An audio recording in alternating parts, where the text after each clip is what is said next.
There's been some discussion of late as well, and the state education department endorsed it. But this whole move to create a national standard curriculum standard determined through testing, similar to what Massachusetts has with the MCAS. Do we give up some of and the MCAS? While it's been controversial as well, I think the majority of people strongly support it.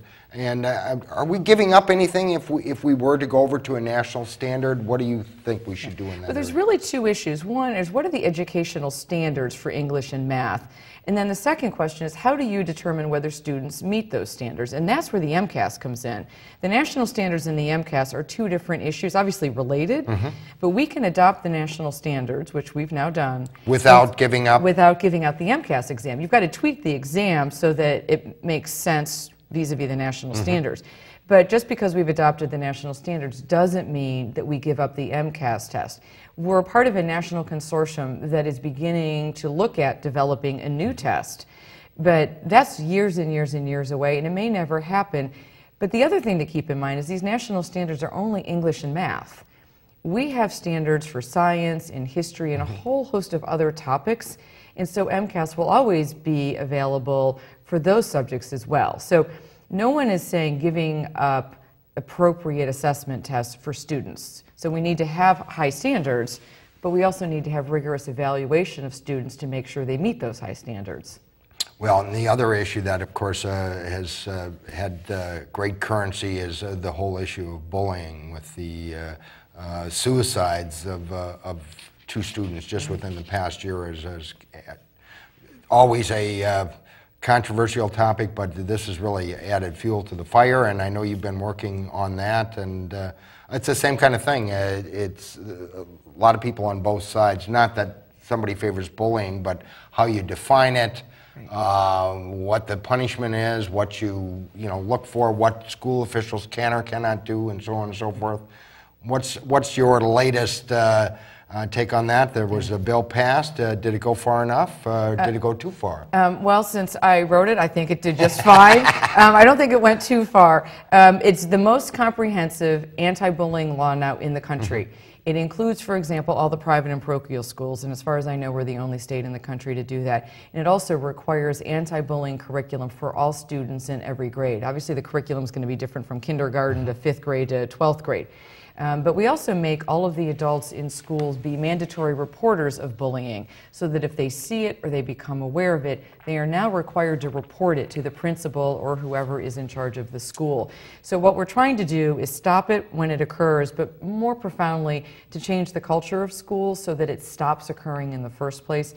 And that's why you want it in the curriculum, and that's why you want all adults to be required to be on board with this. So the law went into effect in May, so it was on the books for the end of the school year. And what we're now doing is working on implementing it. And it's frankly one of the reasons why I want to continue to stay in the legislature, so I can continue to make sure that law gets implemented and we achieve the potential of really changing school climate and school cultures to eliminate bullying. You've got to deal with it when it occurs. But the more important thing, let's change the school climate so it doesn't happen in the first place. There's always going to be a certain amount of teasing, and that's just natural human behavior with kids. But what we've been seeing goes well beyond the normal kind of things that kids engage in. So I'm quite determined to see this through and make sure that we implement it well. So what we're doing now is we're working on to meeting all the deadlines that were in the bill to make sure that when school opens in September, districts are ready to go, and we make sure that kids are protected better than they've been protected in the past. Well, and of course, anytime you start talking about bullying or a child prematurely, whether it's by suicide or some other means, dying, it's really has a lot of emotion around the issue. And did that make it difficult, though, to kind of come up with consensus? I know you had family members from those who had died and so on and so forth up there. And how do you figure out how far to go, or how far is far enough? Well, again, it comes back to what I said about the education reform bill. There's a lot of listening involved. And I heard from an extraordinary number of students and parents from across the state when I was drafting the anti-bullying legislation. And it's their stories that helped shape the legislation so that I learned what was happening in the schools, what was going well that we wanted to replicate, and frankly, what was not going well. So there's particular provisions in the bill that flow from things that I knew were going on in school districts across the state. You know, one mom said to me, I didn't know my child was being bullied because nobody at my child's school told me. So there's now a provision in the law that requires the school to notify the parents, not just of the bully, but also of the aggressor, to make sure that all of the parents know what's going on so they can be part of the solution. But if you don't know what's going on in your child's school, it's very hard to be part of the solution. And so it's those kinds of stories and real-world experiences that informed, ultimately, what was in the legislation. The other thing that was helpful was my background as an employment lawyer. The laws governing discrimination and harassment at work are very similar to the laws that govern bullying at school. So I was able to draw on my professional expertise as an employment attorney to shape the legislation.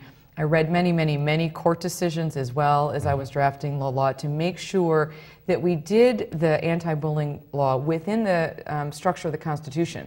Students have the right to free speech at school. It's a little more limited than it is outside of school. So there's some very significant constraints on what schools can do because of First Amendment rights. Students have the right to free speech, and there's some things they're allowed to say no matter how hurtful or unkind. And so you've got to really carefully navigate to make sure that you don't go so far as to violate the Constitution. And you're confident that the law will pass muster if it's reviewed? Well, we won't know until we get there, but Representative Marty Walz is the House Chair of the Joint Committee on Education in the Legislature, representing the 8th Suffolk District in the House. In the downtown area. We've got just a few minutes left with her. Of course, as important as all these larger-than-life issues, education and so on and so forth, you were elected for the 8th Suffolk District, and what are you going to do to rebuild the Longfellow Bridge? Let's see, that cuts right across your, is that your... It is mine, and I'm fairly obsessed with the Longfellow Bridge at this point. I'm teasing you. I know you've been involved in a lot of local issues there. I've spent hundreds of hours at this point on trying to figure out what's happening with the Longfellow Bridge. There are some differences of opinion about what to do and how to allocate space between the T, the vehicles, pedestrians, and cyclists.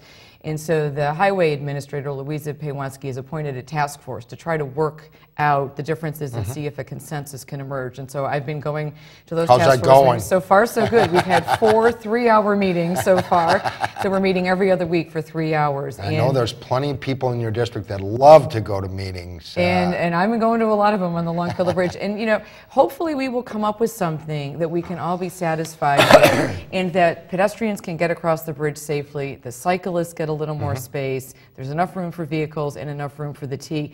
You know, we can't really widen the bridge. It's a historic structure. You've got the salt and pepper shakers, they're there. So are you worried that and of course you got the whole Storrow Drive reconstruction, that all of this may be a mini Big Dig, and poor Marty Walz, let's see, do I want my name attached to... Yeah, they're not going to be done simultaneously. So we're going to... I have almost every bridge in the lower river basin in my district. So one by one, all of them except the Mass Ave Bridge are going to get redone. So whether it's River Street or all the way the BU Bridge, the Craigie Dam Bridge over by the Science Museum, the Longfellow, Storrow Drive. So they're going to get done one at a time so that we don't snarl up traffic. And there's a good plan to phase the projects. Of course, you mentioned earlier, that's why you're talking about some of these issues. That's the reason you want to go back to the legislature, be reelected. You're on the ballot.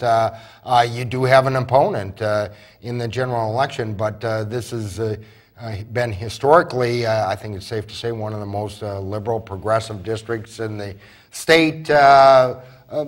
So should a chairman of a committee that's been reelected in the past have to worry about a Republican running against her in general election? I don't take anybody's vote for granted, so I am working very hard on my reelection campaign, other than tonight when I'm